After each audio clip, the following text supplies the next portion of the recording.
মেটাতে হবে ঠিক আছে, কিন্তু খাওয়া দাওয়া তো আর বন্ধ রাখলে হবে না।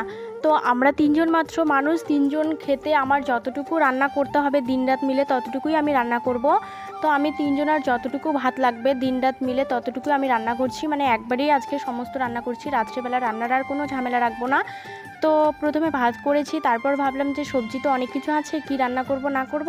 তো ভাবতে ভাবতে ভাবলাম যে করলা ভাজি করি, আর কচুরলতি ছিল, কচুরলতিটা রান্না করব। যেহেতু কচুরলতিটা 2 দিন আগে নিয়ে আসা হয়েছে, অলরেডি শুকিয়ে যাচ্ছে, তো ওটা আর 2 দিন থাকলে হয়তো নষ্ট হয়ে যাবে, সেই জন্য আমি কচুরলতি আর করলা ভাজি করব। তার সাথে ভেবেছিলাম ডাল করব। আজকে মা বাবা বাড়িতে নেই, ভাইয়েরা আর নাকি ডাল ভাত খেতে ইচ্ছে করছে না, ভাই বলছে ও নাকি মাংস খাবে। তো আমি বললাম যে আজকে মাংস খেতে হবে না, আজকে ডাল ভাতেই চালিয়ে দেই, কালকে খাবি মাংস।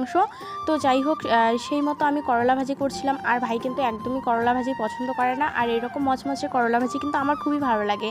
তো এদিকে দেখো আমার করলা ভাজি হয়ে গেছে, তারপর আমি এই কচুরলতির তরকারি